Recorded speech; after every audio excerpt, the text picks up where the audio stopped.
நீங்கள் இனிமேல் எத்தனை துணை முதல்வர் கொண்டு வந்து என்ன செய்ய போகிறீங்க? எங்களை பொறுத்த வரைக்கும் அண்ணன் எடப்பாடியார் சொன்னது போல் திமுக ஒரு குடும்ப கட்சி அப்படின்றது மீண்டும் மீண்டும் அழுத்தமாக பதிவு செய்யப்பட்டு கொண்டு வருகிறது.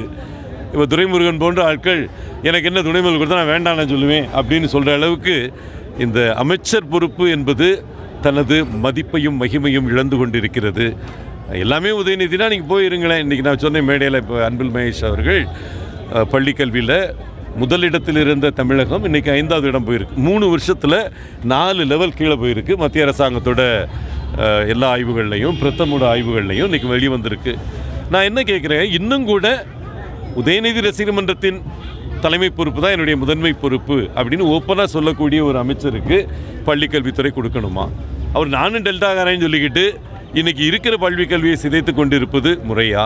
இதை நீங்கள் யோசிச்சு பார்க்கணும். இந்த மாதிரி ஒரு அமைச்சர் பொறுப்பே தகுதியற்றவர்களிடம் இருக்கிறது. இத்தனை இருந்தும் இந்த தஞ்சை டெல்டாவில் இந்த தஞ்சை மண்ணுக்கு ஒரு மினிஸ்டர் கூட கிடையாது. 8 தொகுதியிலேருந்து ஒருத்தர் கூட தகுதி இல்லை. நீங்கள் என்ன செய்வாங்க? அவங்க அந்த இந்த இடத்துல இந்த இடத்துக்கு தஞ்சையில் ஒரு ஃபேக்ட்ரி வரல 3 வருஷமாக. இருந்த விவசாயிகள்லாம் அவங்க நிலத்தை விற்றுக்கிட்டு வெளியே போய்கிட்டு இருக்காங்க.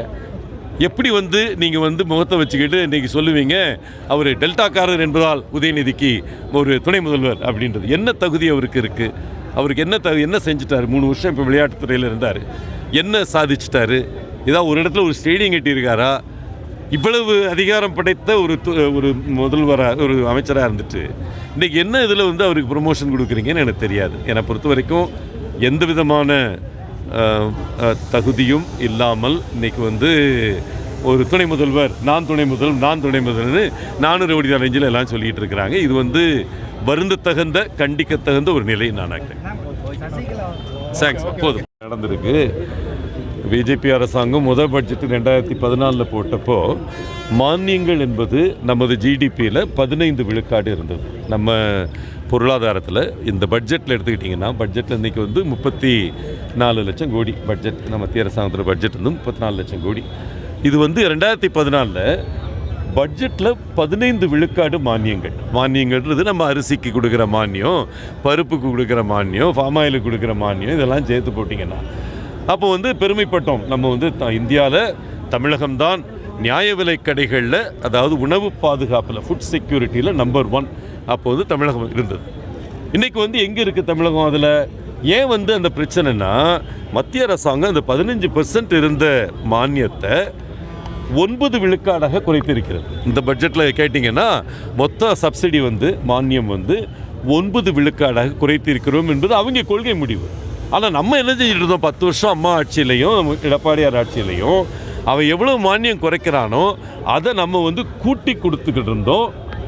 மக்களுக்கு பாதுகாப்பு கிடைக்கணும்னு சொல்லிட்டு அந்த மானியத்தை அவன் 1000 கோடி குறைக்கிறானா, நம்ம பட்ஜெட்டில் 1000 கோடி ஏற்றுவோம் அப்படின்னு சொல்லி செஞ்சதுனால தான் மக்களுக்கு நியாய விலை கடையில் நியாயமாக பொருட்கள் கிடைச்சிட்டு இருந்தது. இன்றைக்கி ஏன் பாமாயில் கிடைக்கல, ஏன் பருப்பு கிடைக்கலன்னா இவங்க மத்திய அரசாங்கத்தில் குறைச்சாங்க, அதான் காரணம் சொல்லி. அது காரணம்தான். ஆனால் அந்த காரணத்தை காரணமாக காட்டாமல் புரட்சி தலைவி அம்மாவும் புரட்சி தமிழர் எடப்பாடியாரும் தான் அந்த இடத்துல மாநில அரசாங்கத்தில் பணத்தை போட்டு பண்ணாங்கல்ல, அதையே நிறுத்துனீங்க. 3 வருஷமாக அதை நிறுத்தினதுனால இப்போ நியாய விலை கடை அநியாய விலை கடையாக ஆகிக்கிட்டு இருக்கு. அதை மாற்றணும்னு நான் சொல்லிகிட்டு இருக்கிறேன். அதனால் மத்திய அரசாங்கத்தை கை காட்டாதீர்கள். நீங்கள் மத்திய அரசாங்க கொள்கையை எதுங்களேன். இப்போ 30-40 பேர் வச்சுருக்கீங்கள்ல, எந்த எம்பியாவது அதை எடுத்து பேசுனீங்களா? இப்போ மானியம் குறைஞ்சிட்டே போகுது மத்திய அரசாங்கத்தில்னு யாராவது பேசுனீங்களா? எதுக்கு உங்களுக்கு ஓட்டு போட்டு அனுப்பியிருக்கு அந்த இடத்துக்கு? அதை அங்கே பேசணும். இங்கே அதை கை காட்டக்கூடிய ஒரு ஆள்காட்டி கருவியாக நீங்கள் வச்சுக்கிட்டு இருக்கீங்கன்றதான் எங்களுடைய குற்றச்சாட்டு. கண்டிப்பாக இன்றைக்கி நடக்கிற ஆர்ப்பாட்டம் அவர்களுடைய காதுகளை திறக்க வேண்டும், மனங்களை திறக்க வேண்டும். மீண்டும் ரேஷனில் பாமாயிலும் பருப்பும் என்றைக்கும் போல் தடையில்லாமல் கிடைக்கணும். அம்மா என்ன செஞ்சாங்க? கனடாவிலிருந்து பருப்பை இம்போர்ட் பண்ண வச்சாங்க. அன்றைக்கி தேதிக்கு இங்கே பருப்பு உடைக்கிற இடங்கள் இல்லைன்னு சொல்லிட்டு சேலத்தில் பருப்பு உடைக்கிற தொழிற்சாலைகளை துவங்கினாங்க. எப்படி பண்ணாங்க அம்மா? ஒரு காலகட்டத்தில் விருதுநகரில் 50 ஃபேக்ட்ரி மூடுறாங்க. சேலத்துலேயும் கோயம்புத்தூர்லேயும் பருப்பு உடைக்கிற ஃபேக்ட்ரியை திறந்து கனடாவிலேருந்து இம்போர்ட் பண்ணி அந்த பருப்பை உடைச்சி நியாய விலை கடைகளில் விலையில்லாமல் கொடுக்க செய்தது புரட்சி தமிழர். நீங்கள் அதை செய்யணுமே. இதை கை காட்டுறதுக்கு அவங்களை தேர்ந்தெடுத்திருக்கு உணவுத்துறை அமைச்சரையும் கூட்டுறவுத்துறை அமைச்சரையும். நீங்கள் 2 பேரும் ஒன்று சேர்ந்து இதை உடனே சீர்படுத்த வேண்டும். நாங்கள் 3 மாதம் லீவில் போயிட்டோம் அப்படின்னு சொல்கிறது மக்களுடைய வயிறு லீவில் போகுமா? மக்களுடைய வயிறு என்ன காயத்தானே செய்யும்? அந்த 3 மாதம் வந்து நீங்கள் பருப்பும் பாமாயிலும் கொடுக்கலன்னா அவன் என்னத்தை வச்சு கஞ்சி ஆச்சுவான்? சரி, அன்னைக்கு தேதிக்கு வந்து பருப்பு கிடையாது, வெறுஞ்சோத்தை உருண்டை பிடிச்சி சாப்பிட வேண்டியதான். இதான தமிழ்நாடு ஏழை மக்களோட நிலைமை. இதை எடுத்து சொல்வதற்காகத்தான் இன்றைக்கி அனைத்து இந்திய அண்ணா திராவிட முன்னேற்றக் கழகத்தின் கொள்கை முழக்கம் கோஷங்கள் இன்றைக்கி போட்டிருக்கோம். இதை நீங்கள் தயவுசெய்து ஊடகங்கள் சரியாக கொண்டு போய் சேருங்க.